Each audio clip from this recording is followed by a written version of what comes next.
timelines? Is he going to knock him out for the season? Is he going to come back? Belichick hopes that he's coming back. Stephon Gilmore, Defensive Player of the Year. He's hurt, selling his house.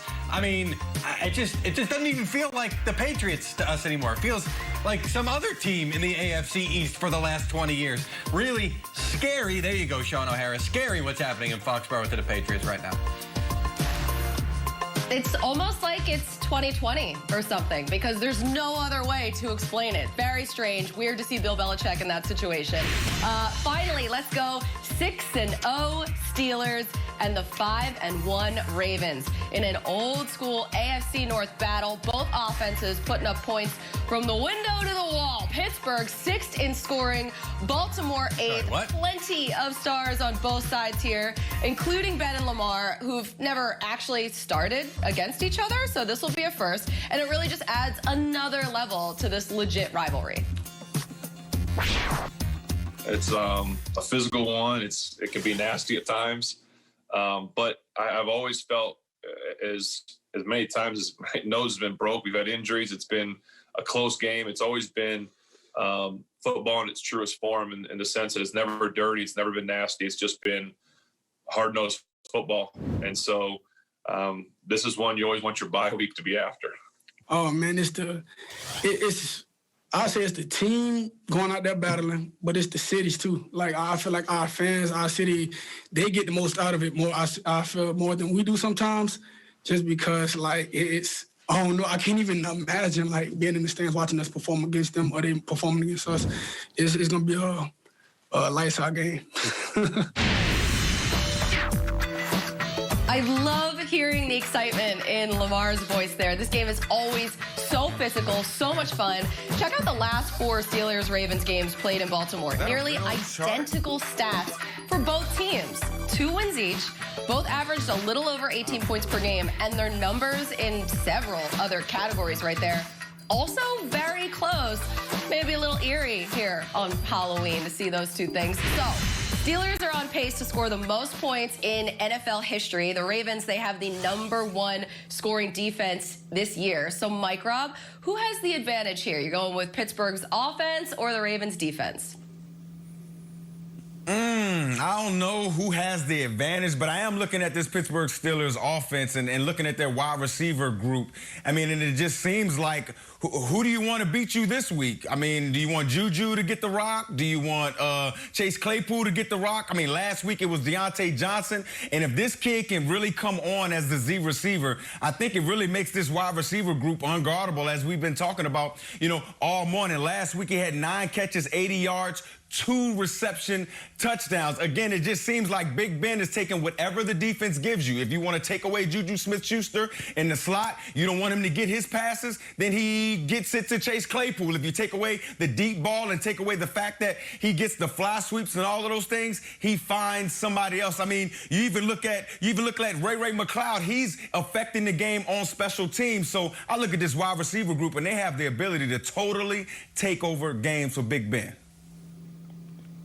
Yeah, I am, Rob. I'm in agreement with you. This division has always been about defense, right? But when you look at the Pittsburgh Steelers, they've always been known for that steel curtain defense. But when you look at Ben Roethlisberger this year and the way that he's playing, it's almost like last year taking that much time off really kind of changed his approach, changed the way that he plays.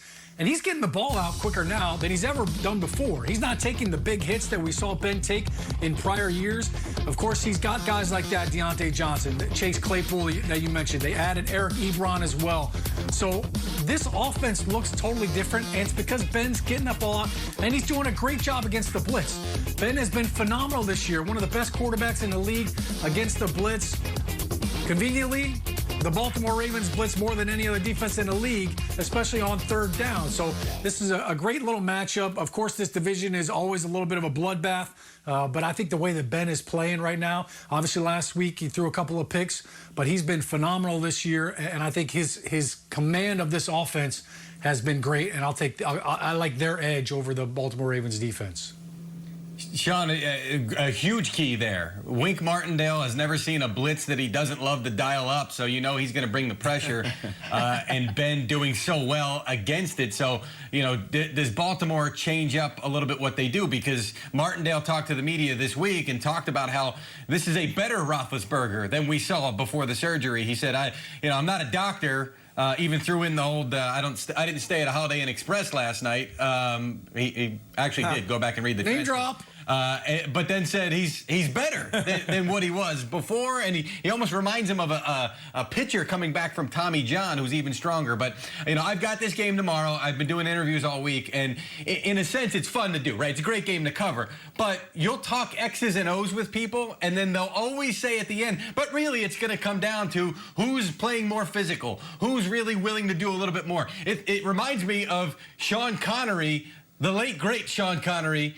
Yeah, I know. If you didn't see that news, tough news this morning. Back in the Untouchables, he said, "What are you prepared to do?" That's a terrible Sean Connery right there. Anything within the law. And then what are you prepared to do? That's an awful Sean Connery. Sorry, Colleen. Take it from there. Yes, it is. Yes, it is. At least you got it's all right. this part You're going working on your for way you with into it. Sean Maybe Connery. by the end of the show, you'll have nailed it. All right, so I'm really looking forward to seeing how Martindale uses their new Pro Bowl pass rusher, Yannick Ngakoue. We talk about all of the blitzing that this team loves to do. They might not have to blitz as much with him there and still get the same exact results.